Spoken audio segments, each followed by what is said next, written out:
Beings? Beings. Can you give us a quick introduction about yourself, your industry experience? Hey guys, I'm Mike Fagjman. I am a filmmaker and have been for the past 7 years. Mostly my focus at the moment is on writing and producing with a little bit of everything else mixed in. Yeah. Fantastic. Well, thank you so much for coming to the show. Yeah, it's great to have you here. Yeah. Yeah, of course. And I think I want to be the first one to ask this question. I'm sure this is a most searched question about filmmaking. What does exactly a producer do? You guys ever watch Game of Thrones? I have. I don't know if Darren has, but I never definitely had have. the privilege. Yeah. So you know in that season 1 thing where someone's asking like, what does the hand of the king do? Yes. And the response is the king shits, the hand wipes. Mm-hmm. Yeah, that's the producer. Narrowed it down quickly. Essentially, the producer does everything that you don't see. So everything from organizing the cast and the crew, managing the contract, ensuring payments go through. It's a combination of sort of accountant, legal, and management. Wow. But also the producer is going to be the person who, aside from the writer, sits with the project for the longest time. So the producer will find a project, find a film, find a script, pick it up, take it around to various funding bodies, get the funding, start organizing, casting, crewing. Essentially, everyone knows what a director is, right? Yeah. They sit in the chair, they say action. That's not what they do. The producer is the person that, one, hires the director, and two, is the one person where, unless there's some weird circumstances going on, has the ability to say no to the director. So being the director is all about the creative vision. It's about having all of your notes ready, having all of your creative choices made before you get to set. So by the time you can shoot, everything is as efficient as possible. The producer's job is to get all of the notes that was made by the director, all of the requirements, the locations, the stunt requirements, all of the things that are needed. The producer's job is to manage the organization of. So like you oversee the whole project essentially. Yeah, that's one way of putting it. It's not wrong, but there's more nuance, I guess. Obviously there's a bit more to get into. Yeah. It's and for me, like, I always find it very interesting because whenever a movie gets a credit or something like that, it always starts with like directed by. And usually the directors get a lot of praises and they do the promotion for the movie. But for me, the producer is always sits behind the scene. It starts out like produced by or, distributed by, but not many people care about that. They care about the director more. Is that the case? Well, okay. The first words you might see are directed by, but what do you see before the film starts? What do you see before the words? All the logos? Yeah, all the logos. Yeah, all the production logos. companies. Yeah, for All sure. right. Well, the producers usually hide their names behind their production companies because, well, the production company usually is larger than the producer. And if that's not the case, then the production company's name is usually the producer's anyway. So it's Interesting. So why do you want to become a producer writer? Because that to me sounds like a hybrid of two different roles. Well, I think a lot of people discount how creative producers are or want to be. And for a lot of us, it's not just like, for a lot of us, we get into filmmaking because we love storytelling. And so, yeah, we get into the more logistic side of things. And that doesn't mean that we don't still want to be storytellers. That doesn't mean that we're not still there and passionate about the stories that we're telling and why we're telling them. One of the most important things that a producer does when they first review a script is look at it from a production standpoint.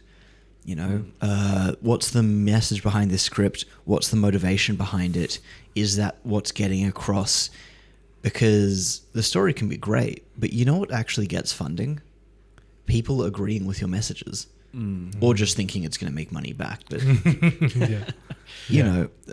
most of the time, if you're starting off, you're not a guarantee to make money back. So you need a message that people are happy to throw some money behind. So we had an initial conversation about funding and, pitching for the ideas. So can you tell us about the process of how you would perhaps transition from getting a good script to getting a proposal to pitching the idea and eventually get the funding. The thing is, there isn't any one universal way of doing it. Quite frankly, in the same way that your production company is your name and your face need to be known. You need to be someone who's in the circles, who's having those conversations, who is well liked enough that it's inoffensive and not notable enough that it's an issue. And you need to be in that space. And this might sound really silly, but I've maintained almost the same look for the past year or so since I properly started filmmaking again, because this is my brand. My brand is my red tinged beard and my unkempt hair and my Hawaiian shirts. You know, it's kind of...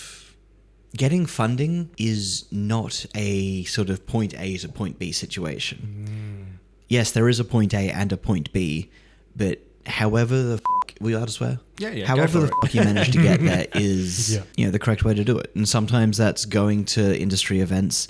Sometimes that's listening in to Pitch on Demand and seeing what the various channels are looking for, even though it's all crime drama. Yeah, so sometimes it's attending events. Sometimes it's just striking it lucky. A lot of the time it is just striking it lucky. So is making connections like just as important as anything else in the business? It feels like getting to know the people or being around them can matter just as much as, say, having like a good script. Like going forward. Well, a bad script can be turned into a good script. Yeah. There are very few inherently bad concepts for stories. There are just bad ways of executing concepts. So, yeah, from a script standpoint, it is literally entirely networking. It's about having a foot in the door. It's about, having worked previously with someone else who can stand by that you're a decent guy or gal or in between or whatever. It's kind of about recognition. I mean, I guess the other word I would use is momentum. Yeah. That's fair enough as well. Like you've gotten credit from working in different classes and they might have seen you and like, oh, you've done good work here. And it's like, oh, maybe I'll give you a chance doing this and so on. And then it keeps kind of leading up and up, right? In that kind of sense? Or yeah, kind of. I mean, the flip side of that is every single person who is sort of entering film, whether you're doing it as a producer all the way down to doing it just as a runner or catering, or every single time that you're on a film set, it's kind of like being in an Uber where everyone is rating everyone else. That's a good way of putting it. Yeah. And, all of those people who are divas, who are assholes or whatever, usually they can only do that for as long as the quality of their work justifies it. Yeah. So if you're at the top of your game and you're one of the best people in the industry, have a weird waiver. Make them get rid of the blue M&Ms or whatever it is. Why they're blue and M&Ms? There was one of the bands, they had a thing in their waiver which required a bowl of M&Ms with all the blue ones removed. And that was just to make sure that people were actually reading what they were... Yeah, reading what they had and will they do it? Yeah. And again, I don't think that that's particularly great behavior, but it's kind of a clever way of there's a sense of humor about it. Yeah, exactly. It's not such a so you could be the best fucking lighting technician in the city, but if you're a misogynist and you're shit to the women on set, that's going to get around fast. And also, I understand that film has historically been quite a men's game, and to this day there are quite a few issues with that still, but the number of women who are up and coming and who are established, you really can't afford to be a misogynist in film these days, and I am so fucking grateful for that. It's great. During one of our conversations prior, you mentioned that the work behind a proposal, like getting the demographics, getting like the right people behind the project and things like that, is actually more important than the actual script itself. Because you mentioned, like a bad script can be turned into a good script, but if you don't get the right people behind the project, basically, like you get zero chance of that project being made. Is that the case? It depends on what you mean by being made. If you mean being funded, you're more unlikely to. There is never a 0% chance of anything. You might have, let's be completely honest, you might have the hottest fucking script in the world, and it might be the most perfect thing ever put to the page. And if I'm being honest, the largest gap there, if you don't have any other interesting parties involved, is whether anyone will actually stop to read it when looking at your proposal. You know, a lot of script reading gets done by interns.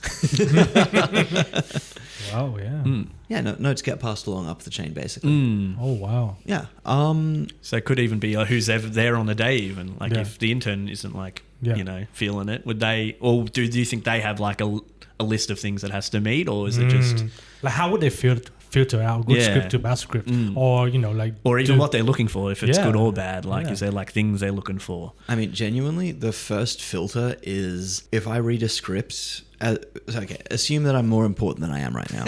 You are. Yeah. Yeah, you are. You are. Okay. So He's there. if I'm reading a script and I give a series of notes and I send the notes back to them, before I even bother with anything else, I want to see at least some of those notes attempted in a new draft. And so one of my pieces of advice to writers is do not ever pitch your complete, absolute perfect version of your script. You should always be at least a draft or two away from where you want it to be when you're approaching someone for funding. And it shouldn't be a message of, I have this perfect thing, give me funding. It's, hey, I have this piece which is kind of adjacent to those messages that you're trying to send. I was wondering what I could do to make it more in line with what you're trying to accomplish. And this to me sounds like compromising, like in a way. You know, like you're helping them and they're helping you in a way as well. Well, what's great and what's terrible about film as a medium is it's one of the slowest to happen, and it's the most collaborative medium, perhaps except video games, but I don't know shit about that to talk on any. But yeah, so the thing about film is every single person that touches it, even for a second, has an impact. Maybe you're just discussing a logline with someone and they just say, hey, I don't quite understand this one element. And suddenly you're spending a day focusing on that element and making sure that it makes sense. And so everyone from feedback givers all the way up to the director has an impact on what the story ends up being. And so it's not as though it's a compromise, it's a compromised product because you needed to change some things in order to get money. What it is the first person to touch it outside of the writer, because when you're writing, it is just you and the page, and it is the most creative part of it to some people. But then at a certain point, it can no longer just be you and the page, and you have to bring more people in to bring more people in to bring more people in. You know, most films are basically their own microeconomy. They're all their own industry. It starts, it exists, and it dies, and then the cycle begins anew. It's an interesting way of looking at it because, like Darren was saying before, like most people probably don't associate because, like, you think at the end of a movie, there's a long list of names there, right? That nobody sees. Yeah, but that's what I mean. Maybe no one takes account for, but that's what's, I guess, hard for maybe a normal film goer that would go and watch a film, probably not appreciate how much work and how many people are involved to kind of like put it together and like even to get it to that point to, see in a theatre or, on Netflix or something like that. Well, I mean, I have a bit of a challenge for you then. What I would suggest you guys do is whenever you guys discuss a film, watch the credits and stop it at a random point partway through the credits and pick one of the names and just IMDb them and see what else they've worked on, see what else they've done. Are there aspirations to always be a second unit stunt operator or whatever? Yeah. There are so many different roles and different scales of project that someone who is directing something smaller won't go anywhere near that kind of role on a larger piece. And so all of us need to have multiple skills in order to get consistent or reasonably consistent work. Because that's the hardest part, especially in Australia, that there isn't, it isn't like bustling. Like, I guess, I don't know how many people would think about, the Australian industry in general, but compared to like Hollywood, where, it seems like it's always going. But here in Australia, it's a bit more tough to like get constant work. So you kind of have to be that kind of jack of all trades, or at least have an understanding at every level of the filmmaking process. Well, that's the thing that we've been talking to some of the professionals in the industry as well, and they said that a lot of the work in the film industry in Australia are actually from different countries. Yes. China or America, and especially during COVID as well, when everything is shut down in Australia, being the country with the most strict lockdown rules, they move a lot of the production to Australia.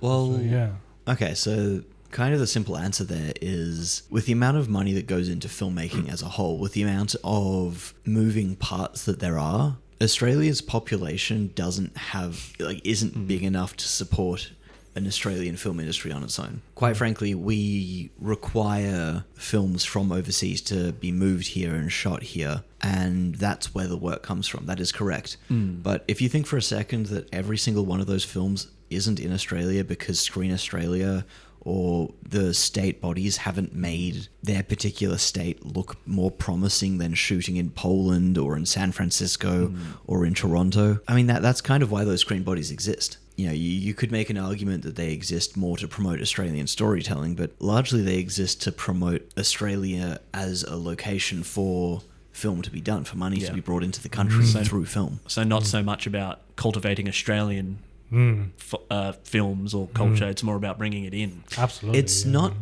about cultivating Australian culture. That's kind of it doesn't exist on a binary. It has multiple purposes, and the things that it will provide funding for will fit one or more of those purposes. That's fair. Because it is tough. That's what I mean. Like we've talked, like what Darren was saying, we've talked to a few people. It's like it's not quite that easy just to like get in, but then also have like a consistent work. So it's just always interesting to hear it. You know, it's just like at what kind of level are we at here in Australia to kind of like... Well, I think there's something to be said about what generates more money for Australia. And this is incredibly cut and dry. This is like no sympathy for anyone involved, really.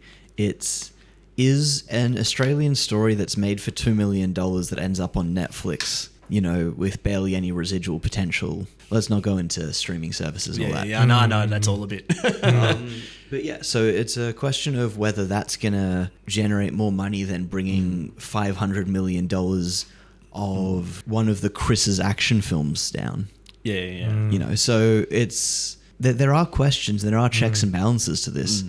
And yeah, there are definitely more Australian stories that can be told, and there are brilliant Australian storytellers who haven't quite found either the correct way to pitch or the correct medium through which to tell their story. Both of those are very possible. But at the same time, one of the responsibilities that Screen Australia faces is keeping Australian films employed, filmmakers employed. And so it's compromise, I guess. Yeah. That's very interesting because you touched on a point that I really want to bring up. So I recently watched a Chinese and Australian co-production movie called The Whistleblower, which one of our friends actually worked on as part of the post-production. Okay. And that movie is absolutely garbage. You know, like it's super bloated and very hard to follow, and so many ideas and stories that they're trying to cram into a 2 hour and 15 minutes movie.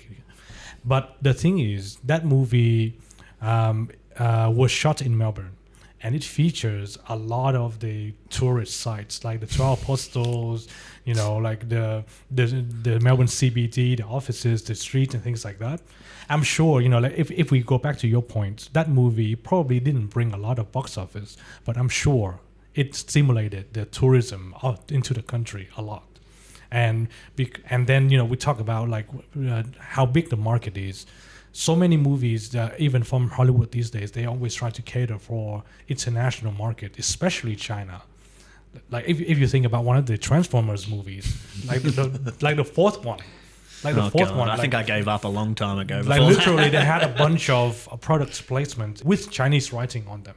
Oh my gosh, really? Yeah. Yeah, and it was shot in a Chinese warehouse and things like that as well. Okay, so I haven't seen this film. I have no idea about its individual quality, but I think something that we as Australian filmmakers, but also film watchers, need to be kind of aware of is, and I mean this with all due respect, but is it a bad film because it makes absolutely no sense, or did you have a poor viewing experience because you're not used to that style of filmmaking, of that style of storytelling? Yeah, I think quite recently my eyes were really opened when I watched Triple R, the Tollywood film. Yeah. Absolute bonkers, batshit insane, but at the same time, I watched it a little bit tipsy, surrounded by friends. We were shouting at the screen, and we were celebrating in the victorious moments, and we were guffawing the bullshit, and it was a great, absolutely brilliant time. And I didn't even know that was like the intended viewing experience for that. I was reading up on it a bit later, and it was like, yeah, Indian cinemas quite frequently, for these moments which we in who are used to English and American storytelling would consider too ridiculous, would consider break the suspension of disbelief or whatever, those moments are almost expected to be paid half attention to because you're celebrating the victory or the big ecstatic moment in your community at the cinema or when you're watching it at home or whatever. And I apologize if I got any of that wrong, but my actual point is, again, without having watched this film, without having any idea what it actually is, chances are it might just be an absolute piece of shit. But I think it's really interesting watching films that are made for people with different sensibilities, that are made for people with different storytelling history. Like, one of the easiest things to discuss is, I can't remember which one it was. There was an old Kurosawa film where one of the characters was wearing dark colors for the entire time, and then he has this moment where he goes to sacrifice himself to save everyone else, and he walks out in white. And again, I might be getting this anecdote completely wrong, but from remembering what I was told about it, was that in Japanese culture, white is death. And so to people who are part of that culture, who understand that, from the moment he walked out wearing his new clothes, they knew what was happening. They knew what the moment was, what it signified. And so, yes, the guy then died, but their cultural understanding of that moment informed how the viewers, they understood what was happening, how they expected the events to turn out. So it stopped being a question of will this guy die, and it became how will this guy die, which from an audience perspective is a very different story and a very different, it plays with the anticipation, I guess. Yeah, because obviously that's another interesting thing about how many international films they are and how much success some of them have been having. And I think you're right in the asset of like how we perceive what a film would, a normal, like what we would take and compared to their culture and how they would perceive a thing. So that's always a hard barrier to like get through, to be like, oh, what was the significance of this scene compared to what they would understand it from? Interesting, yeah. So it's always a thing to keep, your mind open to. But there is, when we talk about this film Darren brought up, it felt very weird to like, it's tough because like, whether it was meant for us at all is like another thing entirely, right? So it is interesting. That's what I mean. There's so many layers to films that, even from just one perspective, you know. So it's always interesting. That's what I mean. It's always interesting to look at these international films. And it's also interesting to see how the audience respond to the movie as well, because that movie was made on a $50 Australian million budget, and it was distributed across the different countries, but then it's only generated $7.5 million of box office. Yeah, that's not entirely unsurprising. If it's mostly in Australia, 7 million is actually about as high as you can get in box office revenue. Going back to the point about like how much Australia's population not really being large enough to support a film industry, 7 million is about the high end of a return for an opening weekend, and a low end in America is 8 million. So that's what. No, but the 7.5 is throughout this whole cycle. Internationally, box office. Yeah. Because that's what, when we're talking about it off screen, I'm like, where was it released, Darren? He's like, I was actually released in a few places. UK, Canada, because I was US. thinking, I'm like, Chinese film, maybe it's only like focuses China would be the main audience, but it seemed like it got a fairly wide release. All right, well then my immediate follow-up, so this is theatrical release? Yeah. Theatrical release, All right, my follow-up question then is, was this made to make money in its theatrical release? That's what I was thinking. Is this probably a film for streaming, but what they're doing is they're double dipping? It could be. Did we see if it got streamed on anything? So that movie was released in hard to 2013. So I don't think a streaming platform was big at that time. I think it got really, really big during COVID and things like that. Okay. But, this one was released in 2019, just before the COVID lockdown. In that case, it might have ridden that wave and it was perfect. Yeah, that's the thing. And I got so curious, like, how did this director or, the filmmaker got this massive budget to make this movie? So I went and I watched some of his other movies. So this director, he made a movie that was set in Seattle, a rom-com. And that movie did so well at the box office in China and America that he made a second one. But the movie that he made before, The Whistleblower, was Finding Mr. Right. Literally a bit of a copy of the Sleepless in Seattle. They met on the top of the Empire State Building, yada yada. But that movie generated around like $60 million box office, and it was made on a $5 million budget.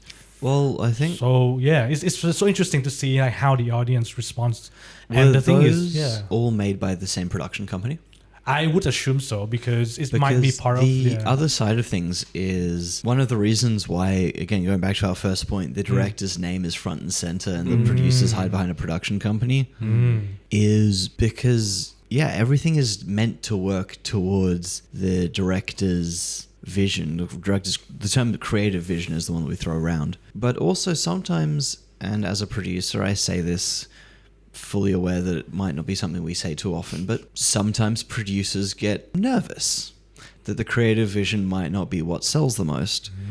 Or perhaps the producers made a deal which requires an additional bit of advertising be put somewhere. And I think the term studio interference gets thrown around a lot, usually by people who don't actually know what that means. And studio interference is, more than anything else, is a term that refers to when the director is sort of overruled on something. And in that same way that the producer is the only person that's allowed to say no to the director, the producer has a lot of responsibility as to when they should say no. So for instance, if we need a helicopter explosion, all right, do we have a helicopter that can explode? How much will it cost? Does the helicopter have to be in the air when it explodes? You want it to do it practically. Oh, that's interesting. Where are we getting this helicopter from? Who's giving us the helicopter to explode? You know what I mean? Like it's... So I guess the follow-up to that is, in this helicopter explosion situation, what seems like the obvious choice there is, all right, well, we'll do it digitally. We'll do graphics. So maybe that goes against the director's creative vision of doing everything in camera. Is that studio interference? Or is that a decision being made for budgetary reasons which allows the film as a whole to get made? And so there's a possibility that some decisions were made by the studio which allowed the film to get made in the first place, which, for better or for worse, may not have been what the director was after. Or, and this is also possible, maybe the director just had a dud one.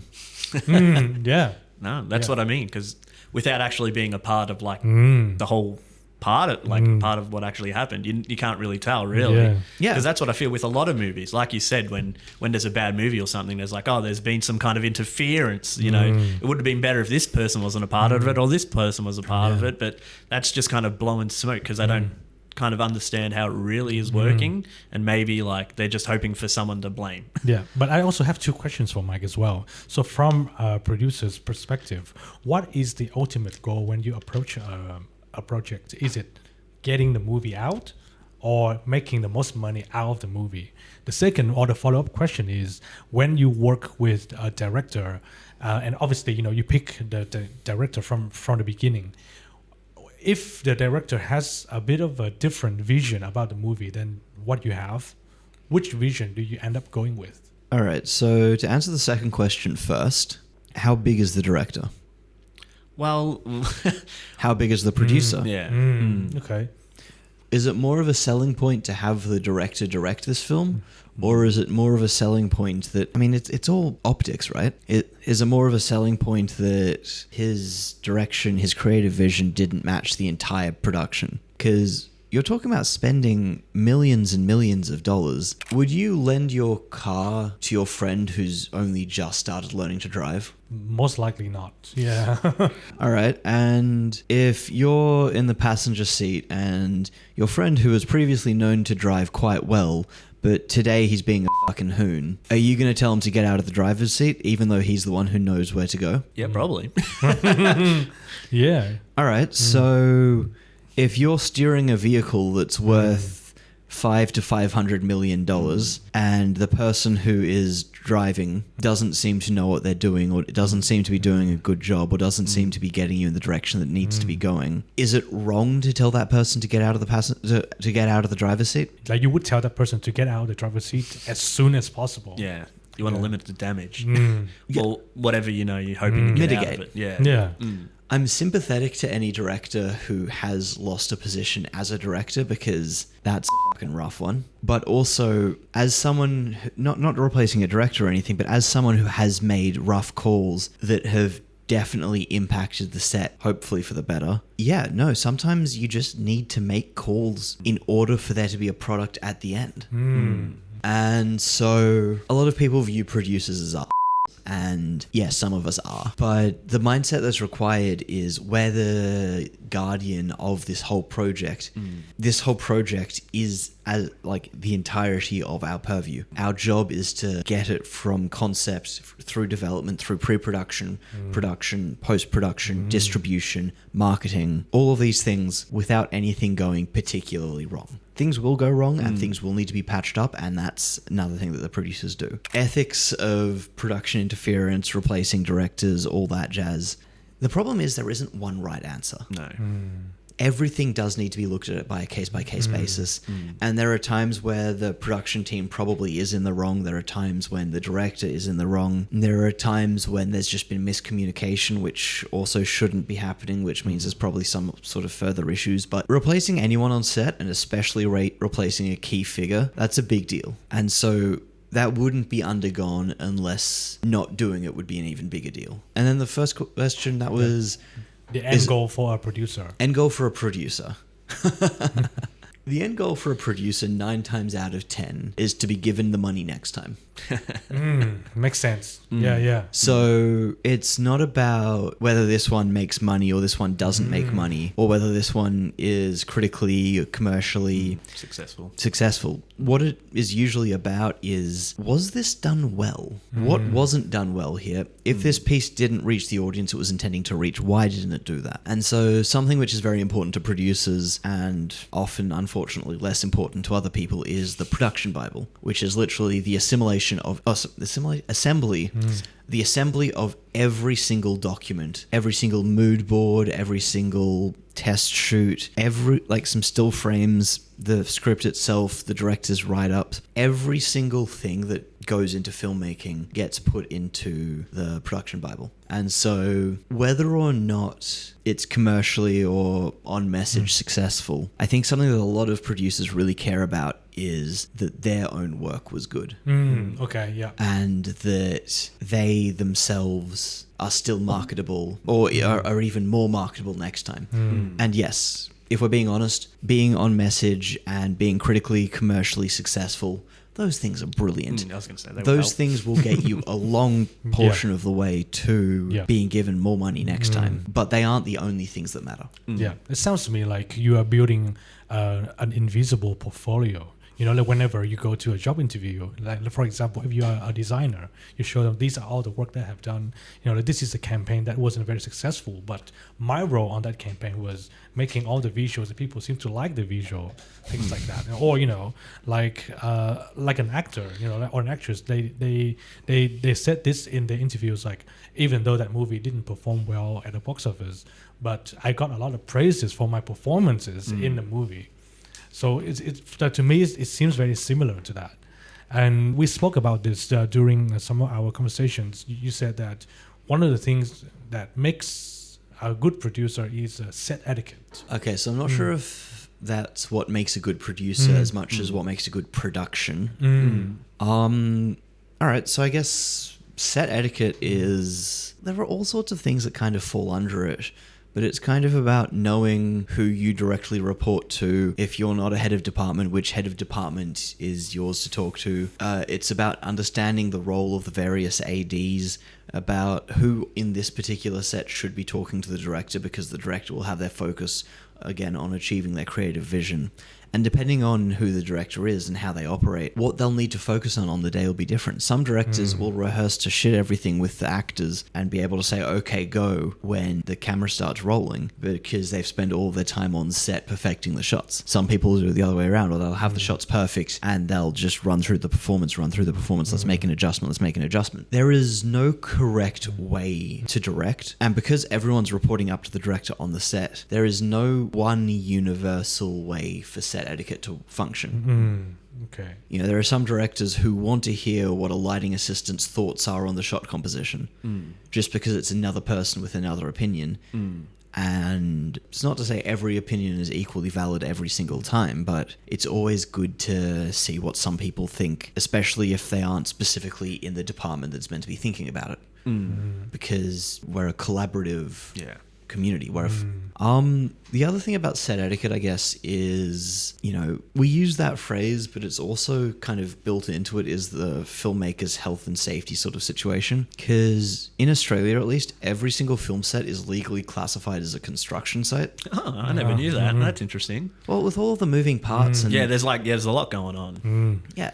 So much in the same way as a lot of construction sites will start their day with the foreman giving a bit of a speech about how things are meant to be going, the assistant director will do the exact same thing. You know, we all gather around, we get told what we're shooting that day. Are there any particular safety concerns? Oh, this one actor that we have in today is particularly allergic to nuts.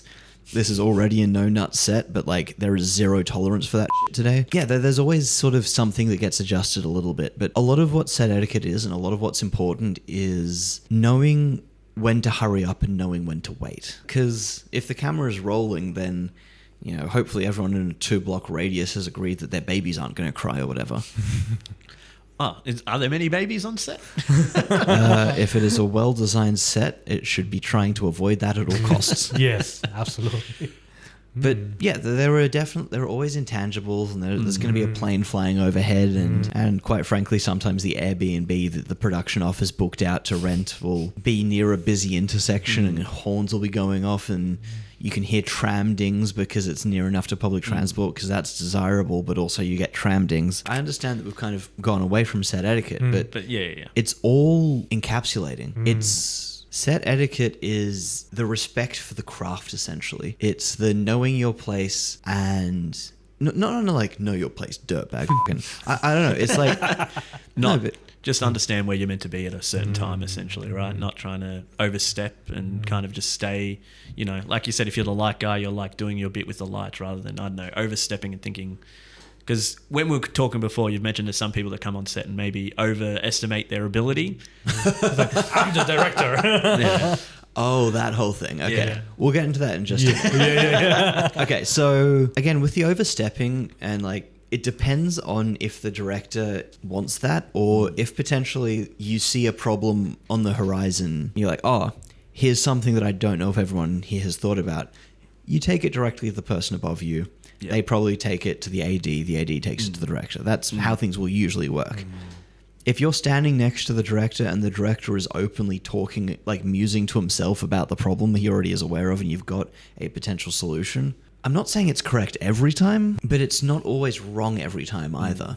And so it's about knowing, it's about understanding and respecting both yourself, your understanding of the problem, and then also the people who are in charge and their understanding of the problem. Because if your solution gets the film made and someone's upset about that, then they're wrong. Yeah, because that's the end goal at the end of the day. Yeah. It kind of comes down to a little bit of like ruthless practicality is if you run a number 3, say something and it contributes to the film getting made faster and better, sure. But at the same time, you're running number 3. How certain are you that this will actually help? If you're running number 3, then odds are you should probably keep quiet anyway, unless it is absolutely paramount, in which case, yeah. Interesting. Yeah, it really, like, it takes me back to like a very similar conversations about like the operational aspect of a company. Like some CEO or directors, they run the companies with an iron fist. Like you do what I say, my way or the highway. Some directors, they run the company in a more collaborative way. You know, like if you have an idea, come to me, talk to me. So have you come across any sort of operational models when a movie is made of a bad set etiquette that, you know, leads to catastrophe? Or an example of a good set etiquette. So for example, an extra coming to the director and say, I think, you know, like for this set, you should do this way. And then suddenly it's a good idea, for example. Okay, so the answer is yes to both. But also on smaller sets, it's less important. So everyone talks about the director being the important person on set. By the time you get to set, the director's decisions should have almost all been made, and it's the AD who's actually running things. So the AD's job is to assistant director's job is to keep things on schedule, is to be aware of how long each setup's going to take. You know, hey guys, we've got 15 minutes now in between takes. If you guys wanted to just get that little bit of extra shit done now while we've got a minute for you to do that, or like, yeah, oh, we're gonna have to push lunch back 20 minutes, or like, you know, all these things that I guess fall under the purview of set etiquette as well is really just listen to the AD. The AD is the sort of eye of the storm of production. The director should be sitting comfortably inside the eye, but they aren't the eye themselves. Okay. Oh, That's an interesting way to put it. Yeah, absolutely. Fucking made that up on the spot. Well, there you go. Well, there you go. got it. Yeah. So, kind of going back to how you see producing, like as you're saying, like you're doing it as you're thinking about a job, you're worrying about what the next one's coming along and if you'll get the money for it, or if you get the money. What are the things they would look for in like a film to be like, okay, this producer's done a great job here? Obviously, apart from like if it's done, you know, make tons of money, or you know, it's critically acclaimed. Well, quite frankly, if we're being honest, making a piece of media that is coherent for 90 straight minutes, it's not as easy as people think. No. And so if you're a first-time producer making a first-time feature, honestly try and make it for less than $50,000, accept that that's a write-off, and just make it and have a film that you've made. That's probably the best piece of advice I can give is have a film that you've made that you can laugh at in 10 years' time because of how you were at the time. So just kind of getting out there and getting it done almost. Oh, but, I mean, that advice goes to everyone in Yeah, every I know. single That's what I role was in thinking film usually. is Yeah. The most important thing you can do is, again, your face. You need to be seen in the place having drinks with the people. And if you don't drink, then don't drink, but like... Be seen at the events anyway. Yeah. Having canapes, I guess. I don't know. Fucking... I come for the canapes, not for the drinks, sir. and I think, you know, it has a lot of similarities to like how anyone would start in the industry, especially in the creatives. Like I would use an example of a graphic designer. You know, like when you finish school and you want to go to an agency to find work, and they say, "Okay, have you got any experience?" No, I don't have any experience. Have you done anything like visually? You know, like if you. But the thing is, if you like with films, it's not as straightforward as a poster. You know, like you can spend hours and hours in the office making a poster, but film is a very collaborative art form. Well, it's nearly impossible to make one film by yourself. Okay, if you're mostly doing shot reverse shot stuff, so just like talking heads over each other's shoulders, a little bit of dirty, you can get maybe 7 minutes of dialogue in a day. Okay. That doesn't seem as much as you'd maybe think. But if you're doing anything more complicated, sometimes getting 30 seconds of your film in one day is a really good amount. Because what's like a normal length for like shooting the film? That there is none. There isn't any? Okay, so it's just like open-ended. Well, they're not like, oh, we're trying to do this in 6 weeks or something, just for an example. Okay, so 6 weeks, 40 days is somewhat standard.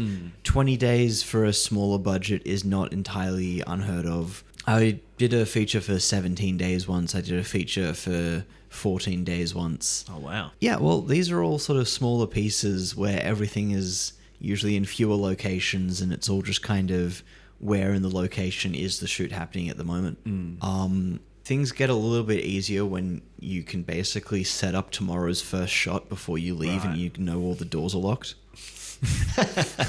So what's like 14 days is crazy. Like, yes. What's the is that like a feature length, like an hour and a half, or are we thinking maybe like 50 minutes, 60 minutes kind of length, or is there even like a number on what they're looking for? Probably looking at the 80 to 100 minute range. Okay. Again, if you get those 14 times 7, that's what?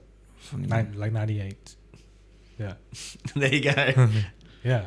So which is kind of crazy because there's like there's not much chance to like reshoot essentially, right? So you kind of like you're going through scene by scene and hopefully getting it in one shot, or there's just not time for it, or do you would you equate for that? What do you mean when you say reshoot? Because not like, I don't know, like if a scene just doesn't go well and you're just like, oh, we've got to redo this. So you mean if a take doesn't go well? Yes, that's maybe what I'm aiming at more than anything else. All right, can I borrow a pen and one of your notepads? Yeah, Sure. yours might be a bit easy. Oh, you got it there anyway. All right. You know what a clapperboard is? Yep. Do you know why a clapperboard is? To mark a scene at the time and the number of takes and things like that. Yeah, sure. This is a really terrible image. All right, so this film's called The Clapperboard. Up here you'll have who it's directed by. You'll have the production company here. You'll have a little thing that says MOT, which is mit out sound. MOS. I always say MOT. Because the guy who first said without sound was German, and that stuck because film is absolutely bonkers. But yeah, sometimes you'll even get act, but what it'll normally be is scene number and then shot number and then take. Yeah. Now, this is absolutely abysmal, and I apologize to anyone who has to see it, but Yeah. frankly, that was mostly for my own reference as well. There you go. You can keep it. But yeah, so primary reason for the clapperboard is really simple. Can you guys... I'm pretty sure it's for the editor. Like when he looks at the take, whereas because film, in my understanding, is not shot in a sequential order. Yes. So, when the editor gets all the footages, he wouldn't know, like, oh, is this shot in the at the beginning of the movie or at the end or in the middle? All right, but why is it a clapperboard? Probably to sync the sound as well, right? Yeah. My apologies to the editor. No, I'm pretty sure he would appreciate that. It would help him with the syncing of the sound. Right in the fucking middle? Yeah, right in the middle of it. Yeah, exactly. Get it right in. I guess more what I was... Because like you said, it was 14 days. Yeah. Was that the goal, or was that just how it ended up? Oh, no. There is no ended up. Okay. That is, you allocate yourself 14 days. Wow. You shortlist it assuming that you've got 14 days. You schedule for 14 days. And then you make it fucking happen in 14 days. Yeah. So it's not. There's no like leeway really. It is just that's what you get, right? Yeah. Because we were already talking about it with another guy we had. He's like, it was like 20-hour days essentially or whatever. But like, I don't know what it would have been for those. But that's what I mean. Like, are you going if there's something needs more? You're just going over essentially, or I don't know what your hours would have been or what. All right. Going over is a thing, but going over also costs production money. Well, that's the thing as well. That's like another aspect of it, right? Because it's going to cost more. Yeah, again, it's about making it in the time, making it as efficiently as possible, and making it as cost effective as possible. So sometimes, look, if you've done a schedule correctly, towards the end of the shoot, there will be like a half day reserved or something for stuff you just didn't get. Okay. Is that usually what happens? Like, is there usually time left over or not really? Is it kind of like, once we're done, we're done? It depends on the scope of the piece, because shooting is also done in blocks. So usually there'll be some time within one shooting block. We're going to spend the first 4 days at this one location. If days 1 through 3 are slow, day 4 will mostly be about getting extra stuff. So obviously, you ever hear that story about the professor at the front of the class with a jar full of rocks? Is this jar full? And then he fills it with pebbles. Is this jar full? Then he fills it with sand. Is this jar full? Yeah, and then at the end he fills it with water.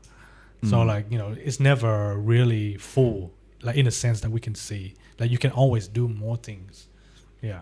Yeah, so the first thing you do in almost every scenario, every single shot or every single scene, what you get is usually coverage, which coverage usually means you're providing the editor something to always go back to. Okay. So that'll be usually a wider shot, maybe it'll be a mid shot, depending on how intimate the scene is, how close people are to each other. But yeah, so you start by getting the big rocks and putting them in the jar.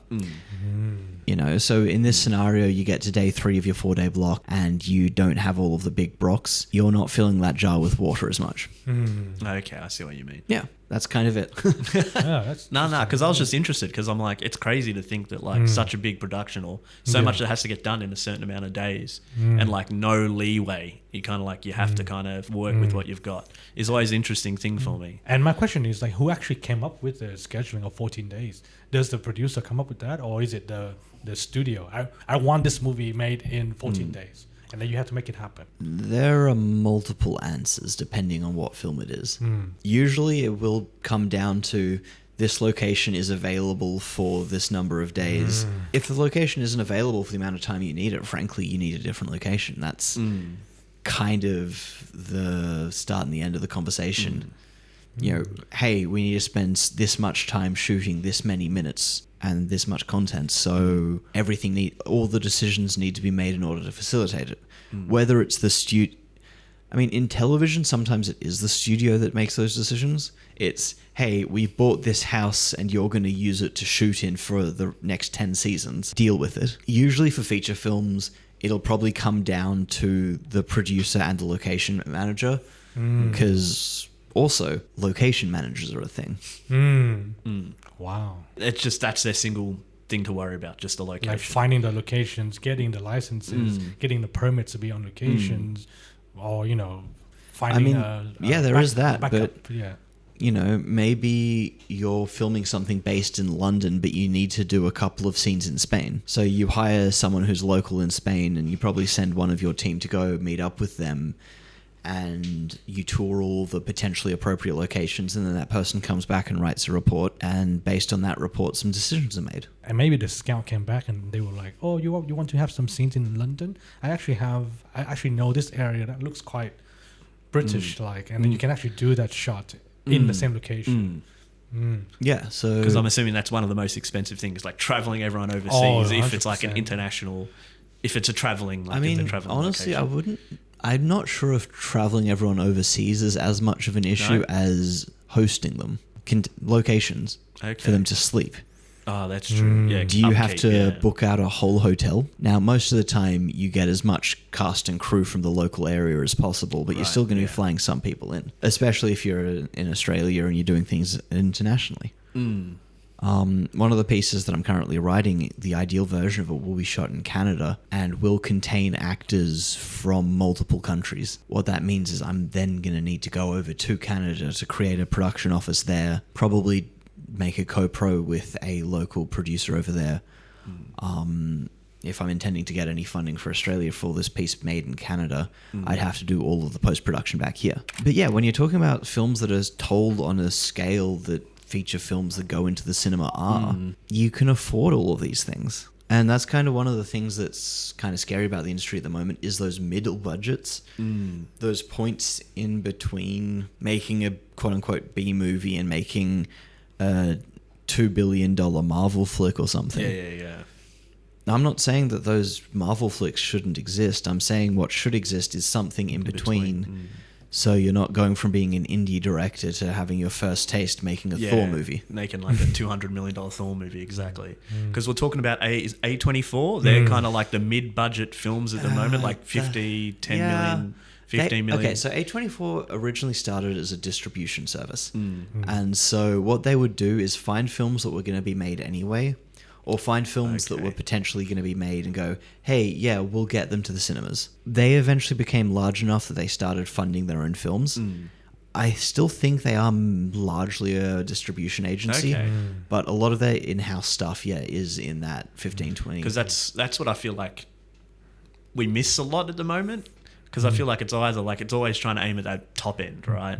Well, okay, so what we're kind of experiencing right now is the somewhat merger of the mid-budget film and high-budget television. And so if you've got a story that's in 8 episodes, right? And each episode is 40 to 60 minutes. You've got a Lord of the Rings feature film. Yeah, that's what I was going to say. You got about the same time, right?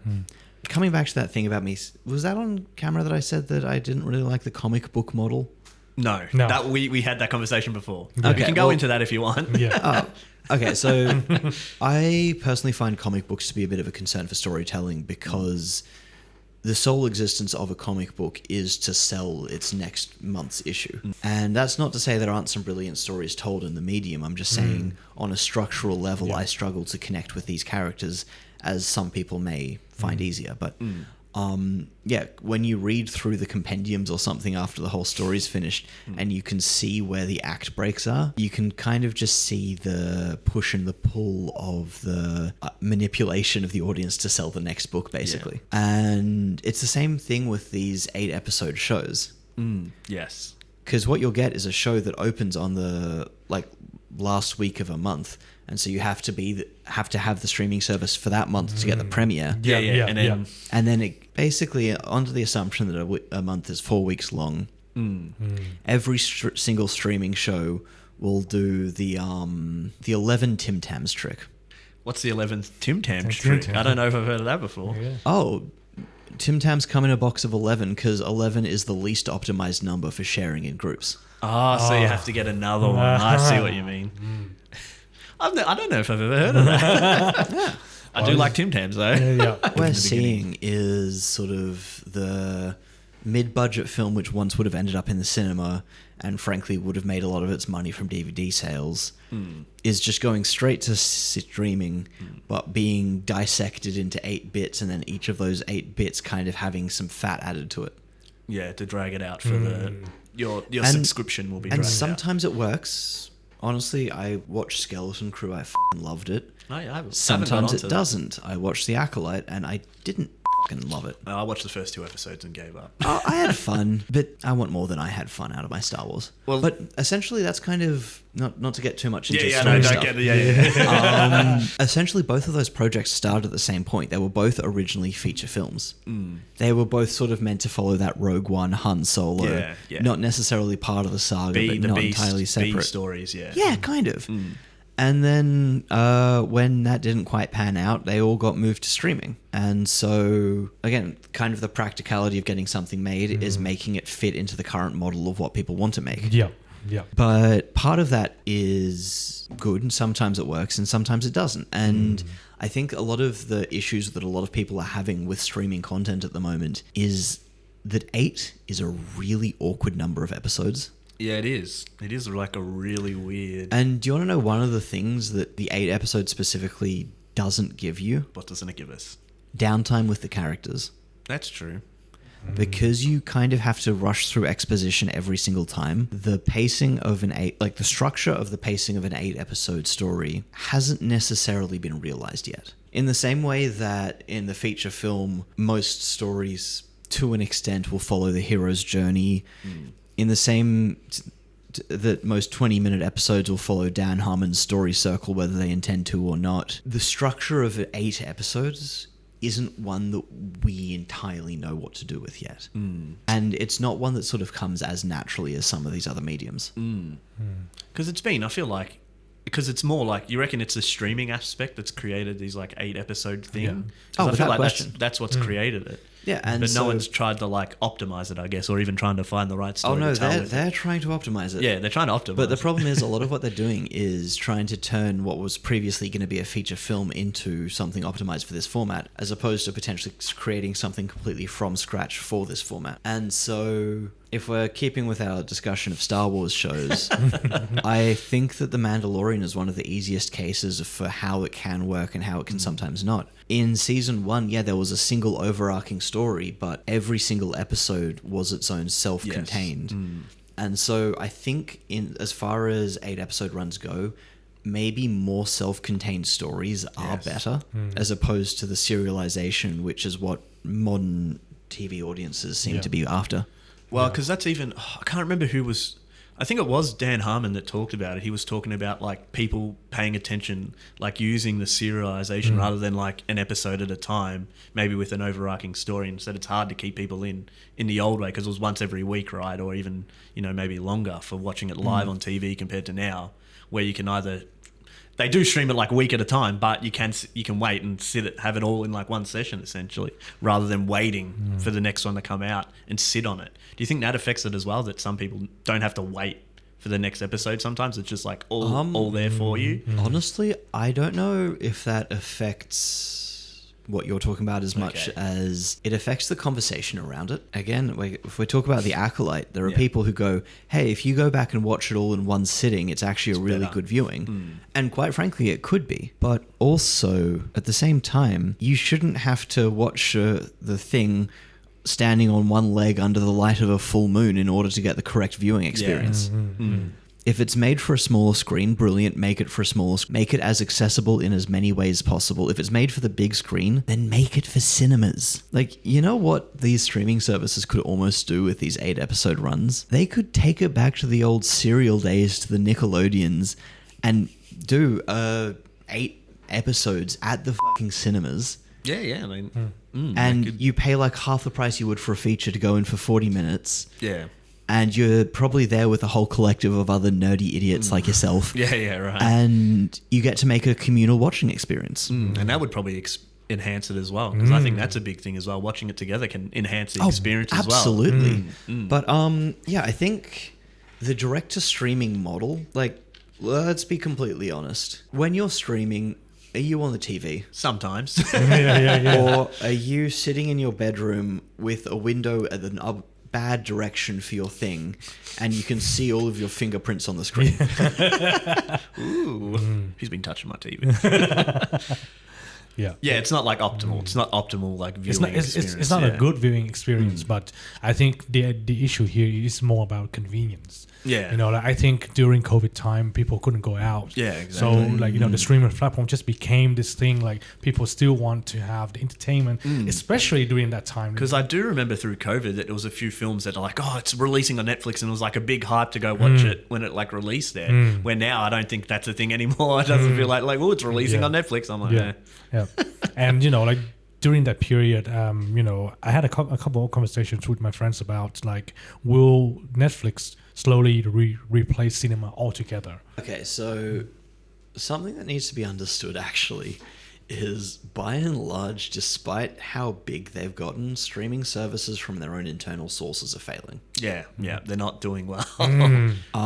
And kind of part of that is the economic system within which they've been created. There is an understanding that they will continue to provide more value for their shareholders, and for most of the streaming services, they've already capped the market.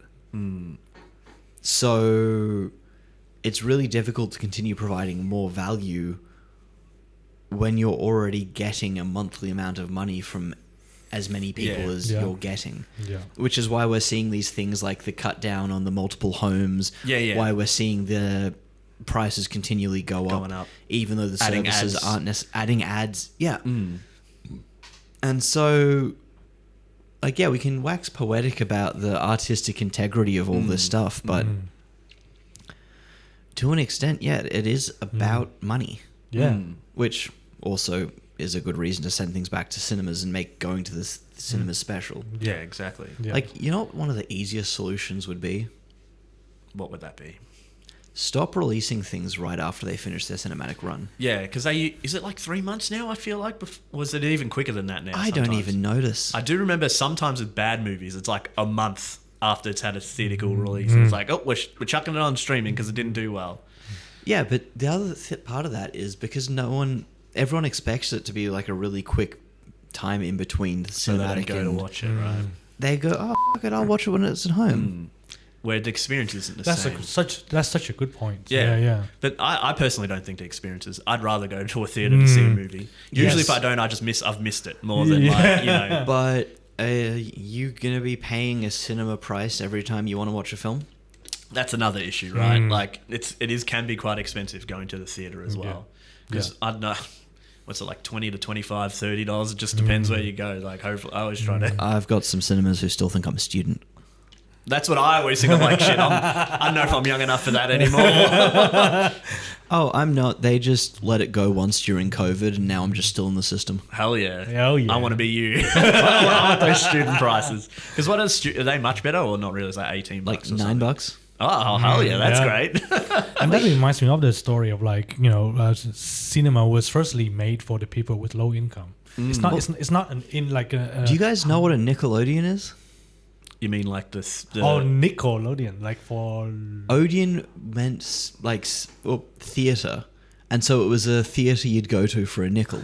Ah, well, there you go. Yeah. I never knew that. Nickel is 10 cents, I want to say. I think something like that. Yeah. Well, there you go. Yeah. There you go. So that's the thing, and I was thinking about this as well, because now with the streaming platforms, it creates the issues of availability, and then from that people has the expectation. Oh, I want the next show tomorrow. I want the newest movie in my living room tomorrow. So it creates like this rush for the streaming platform to fill out with productions. But the reality is, good production takes time. Good script takes time, right? So, but for me, it feels like now they are rushing to get as many productions out as possible. And it affects the quality of the movies a lot. I don't think that it's a question of rushing to get them out as quickly as possible. What I think it is that things are being made with the understanding that no one's watching it. Oh wow. Like, how many Christmas movies have you actually watched? Not many. Not any new ones. Yeah. How many Christmas movies are there? There's a ton. They release. What would it take for You know who to- watches them? My dad. My dad watches. He watches all those corny Christmas movies. I come by watch them. I'm like, Daddy, watching another corny Christmas movie. He's like, I love them. I'm like, all right. Yeah. He's the audience. Yeah, you know what? Yeah. So your dad, He's the one that watches. he's the keeping this whole fucking industry going. Well, good on him. He's trying. No, but like that's the thing is, when was the last time you went to Netflix not to watch a show you've already watched? Not anymore. When was the last time you went onto Netflix and you were like, all right, well, let's just scroll and see if a title gets to me? I've tried to give up on that. I hate trying to do that. Once You're like, upon a time, the Netflix logo on one of those little boxes actually meant something, right?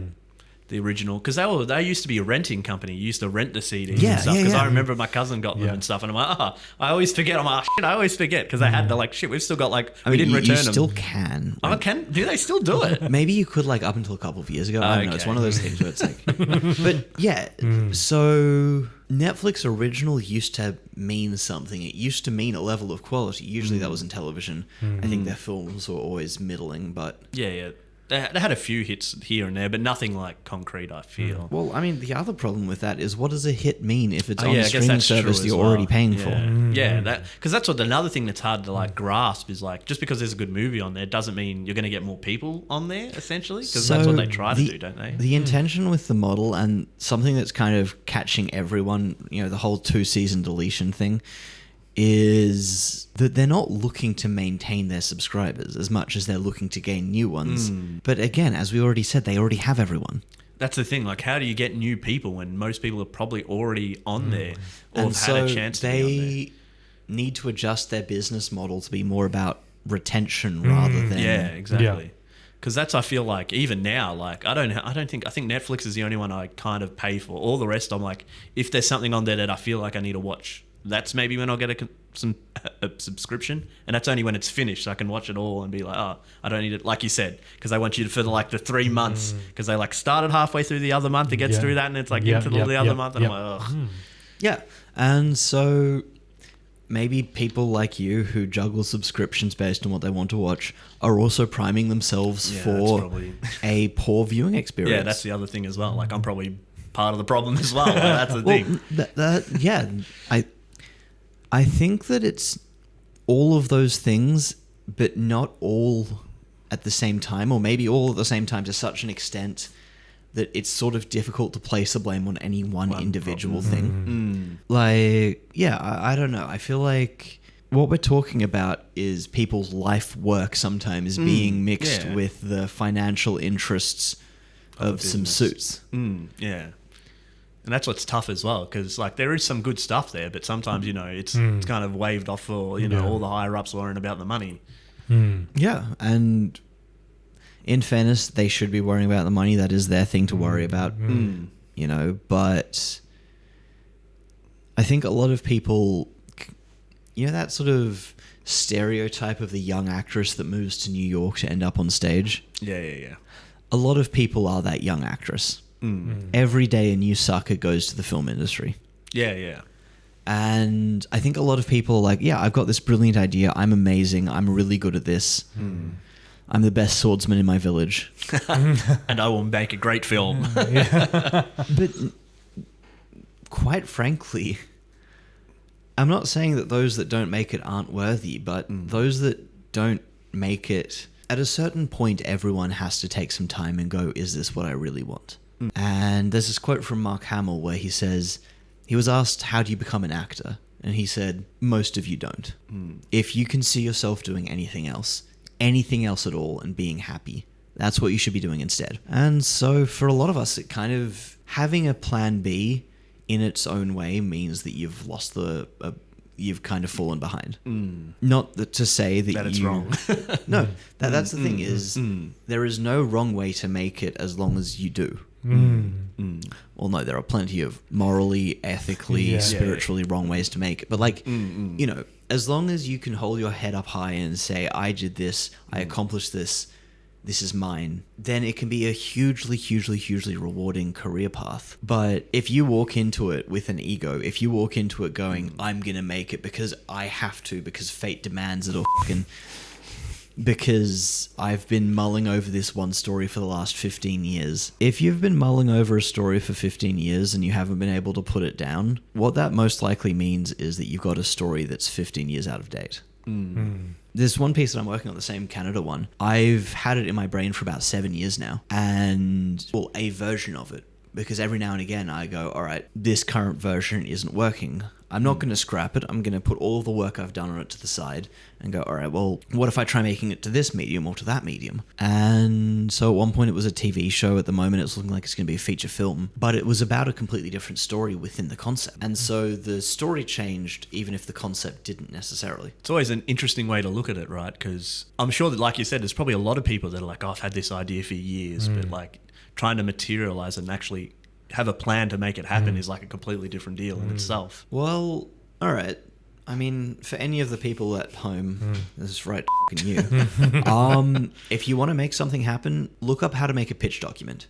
So specifically, it's called a pitch deck. You'll find some free resources. I know Australian Production House has one on their website. Basically, if you can't make your story fit into the format of a pitch deck, then take some time and learn how to do that. And I guarantee you, from learning how to pitch a little bit better, you will know your story a lot better. So things like log lines, learning how to say a repeatable pitch in an elevator. You know, you've got 15 seconds to talk to this one guy before he loses interest in you. How do you get him to decide to bankroll your project? That's what a log line is. A synopsis, which is kind of a step up from that, some paragraph stuff. Creative intent. Why are you making this? Why does this need to be made? Who's the intended audience? What's the intended budget? All of these things are questions that you need to be able to answer pretty much off the top of your head. A bit of a character bio. Who are you writing about and why? Why do these people matter? Why does their story matter? Why should an audience care, essentially? Or why should the audience that you've previously mentioned that you've selected care about this? Have you got anyone else that wants to work on it with you? Is their name worth anything? If that's the case, see if you can get a letter of interest from them. Mention them under an attachment as a potential with a letter of interest. And also, quite frankly, who the f*** are you? Not in a bad way, but who are you? I want to know. If I'm going to give you money to work on a film, tell me who you are in 3 paragraphs. That's right. You have to boil your life down to 150 words and put it right next to a headshot of yourself, and it needs to be professional. That picture that looks like it's for a passport, no. No. And honestly, if you can answer all of those things, more or less, you're most of the way to a pitch deck. And once you've got a pitch deck, you need to learn about how to talk like you're talking about a pitch, and you need to be able to give the same spiel with the deck beside you, without it beside you. Use it more as a visual aid, essentially. But yeah, that's kind of the whole thing, is you start by starting. So we wrote down some questions for you, Mike. The first one is like, if someone wants to get into the film industry, what are some of the good entry points? All right, well, there's sort of 2 options there. One is, if you want to be above the line, I would say try and go for film school. But also, even accounting, management, all these skills are needed. I would also say start looking for spaces in your city or in your town or wherever you are that facilitates it. In Melbourne, we have a couple of really wonderful networking events. I know Movie Mutuals runs weekly. That's actually what this pin here is for. And they're just a lovely way to sort of break in. Every 6 weeks to a month, Acme runs an event which is called the Acme Crew Nights. I would 100% recommend you go to those. Filmonic exists. There are a number of other spaces that you can definitely find creatives and filmmakers who want to collaborate and want to tell stories and maybe want to make some rinky-dink things just for the fun of it and teach you how to do stuff. Because, I mean, we've mostly talked today about filmmaking being kind of a career or a job, but also filmmaking is just so much fun. It is so rewarding. I love it so much. And yeah, you will find people that just kind of, they know they don't want to make a career out of it, but they just want to have some fun and make some films. And that's a really wonderful sort of community to either join or even create if you don't have one. your city probably does have one, so try and find it. And that leads me to the next question. So if they want to learn more about the filmmaking process, besides these events, what are some other resources that they can use? Oh, that is a tough Or one. what resources did you use to learn about filmmaking? I mean, quite frankly, there is no book that is useful. No singular book, no singular website. If you want to learn about filmmaking, you have to get on sets. There is no substitute. I mean, going to film school, and maybe if you want to get into writing, read Save the Cat, or if you want to get into anything specific, maybe there are some books. But if you're just trying to get into filmmaking, I don't think there's anything of value I can recommend. Fair enough. Aside from get started and hear what the people who are already doing it have to say, and if they have some book recommendations, then read those, I guess. No, fair enough. Yeah. Tim, so I had a question before. So we were discussing like the streaming platforms, and the wave of content. How are you approaching producing now, knowing that your production or the product might end up on a streaming platform? Well, most likely will end up on a streaming platform. I mean, probably the same way that we've been producing since producing's being a thing, by keeping our ears to the ground and making sure that we're aware of the current trends and adjusting our pieces to make sure that they fit with whatever is currently being funded.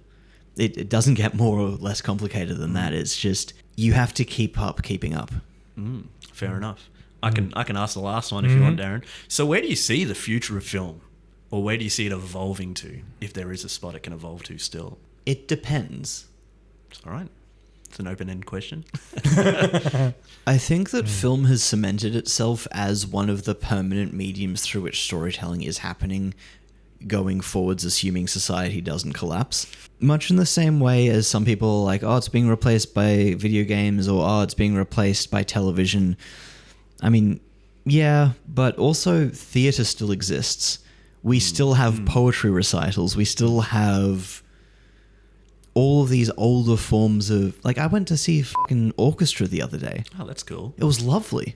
Was it a certain thing in general, or what Well, was it? admittedly, it was Indiana Jones with an I was orchestra. literally going The to ask, was it a film based The on? Candlelight Orchestra, right? It was MSO, but Okay. yeah, you know, I would have loved that. although the medium in which we go to these things may have changed a little bit over the years, we still love them. They still have their crowds. They still make money. And so, will the future of film contain more AI than it has historically? I mean, it's not just film that's a question for. And so, was that kind of what you were asking? Is like No. AI shit? I wasn't trying to. Just in general, like it didn't have to be like how computers will play into it. Just even like how it will be consumed in the future. Will it still be a thing that we go to the theater to watch? Will there be any change in like how we perceive film, or do you The think? answer is there will be change. Yeah. Do I know exactly what it is? Yeah. No. But again, my job isn't to know what it's going to be and predict what it's going to be for the next 10 years. My job is to predict what it's going to be in 2 years when this film that I'm working on gets made. No, that's fair enough. I just thought it's like an interesting thing to like. What would your view of the future would be? Because that's like Flying cars. I'm still waiting on. I've watched Back to the Future enough, but it hasn't happened yet. Yeah, that's because Biff didn't invent them, obviously. That's true. that's the problem. And I think before we wrap up the episode, I want to let Mike have this chance to let everyone know what you're working on. Like, what should we be looking out for? You know, like what movie are you working on? Maybe we can be looking out for it, because the last thing that we need is not like no support for Australian production. You know what I mean? So, like, yeah, what are you currently working on, and what do you want people to do about it? This feels like that Hot Ones moment. It's like this camera, Yeah, this camera. I was literally thinking about that today. I'm like, that feels a bit lame, but then he's called it out anyway. So there you go. Yeah. What Fortunately, we don't have any chicken wings. Yeah, bring out the chicken wings. Just go for some chicken wings right now.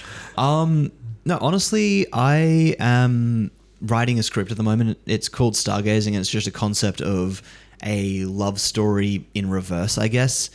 Basically, a couple that, by all accounts, should be together and are perfect for each other.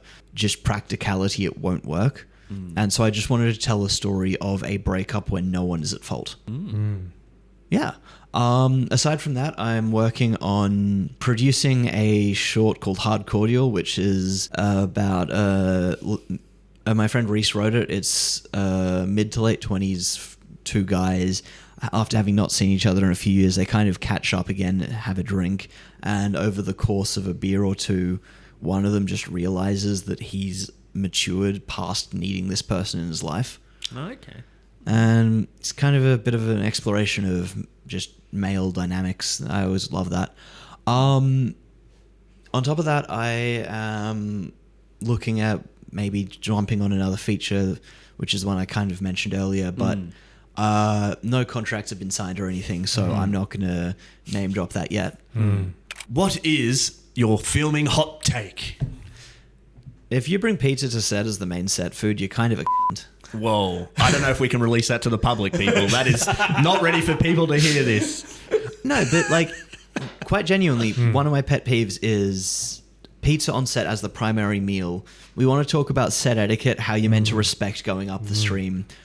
As a producer, as someone who has been given food poisoning on set before, the food you bring to set will do just about as much for the morale, as much for your ability to make things happen as any other element, possibly more for a lot of them. And even if you're doing a micro crew, pizza is expensive. Like, people are like, oh yeah, we'll get a couple of pizzas, it'll be cheap. No. 20 pizzas later. you get 3 larges, everyone gets a slice and a half, and they're all miserable. And no one got the pizza toppings they want because everyone wants different pizza toppings. And so if you're vegetarian, you just wind up with a marg. And don't get me wrong, yeah, marg, but like, that's not what you want. If you want to respect your crew, like genuinely, if you want to make let's assume you're starting off. If you want to make something that will make your crew happy, you need something hot and a salad. Now, there should be absolutely no meat in the salad. This salad is just there, so there's a fucking salad. Legitimately, if there is a salad presented on set, there is a little part of me that just sings in joy. It doesn't have to be a good salad. It can be like a bang-on average salad. But if there is a salad, that means that the production team cared enough to provide a salad. Production team, that doesn't mean it's just salad. The rest of the food has to be good too. Turn it around. We've just got like 20 salads. But for the price of however much you're going to spend to feed each person a slice and a half of pizza, you can make them homemade souvlaki. You can make them homemade tacos. You can make lasagna. You can make pasta or rice in whatever form you like. And yeah, do those carb-heavy, cheap things because that's what happens sometimes. But also, salad. So you're saying food will save the film industry? That, like, not even a joke. It's one of the most important things is morale on set. Because, like I said before, things are going to go wrong. Things are going to be tough. Things are going to suck. Everyone is switched on. Everyone is tired. They're not getting enough sleep, even if the turnaround is the legal required amount. You know, you're meant to have 10 hours, I think, between set and coming back. Yeah, something like that. I'm trying to remember what the like shift hours are meant to be, like between doubles or whatever. Yeah, and please don't actually release that bit. I know for a fact I got that wrong. That's all right. Yeah, so everyone's tired, but not only are they tired, they're drained. And when you're drained and someone moved your thing 2 centimeters to the side and now you're missing a thing and it's a lens cap and you're worried about getting a scratch and. All right, guys, we're going for a break. It's homemade tacos. Yeah, tacos. Yeah. You will work your ass off for those tacos, right? Yeah. Every single film set runs out of steam approximately at lunchtime. Well, there you go.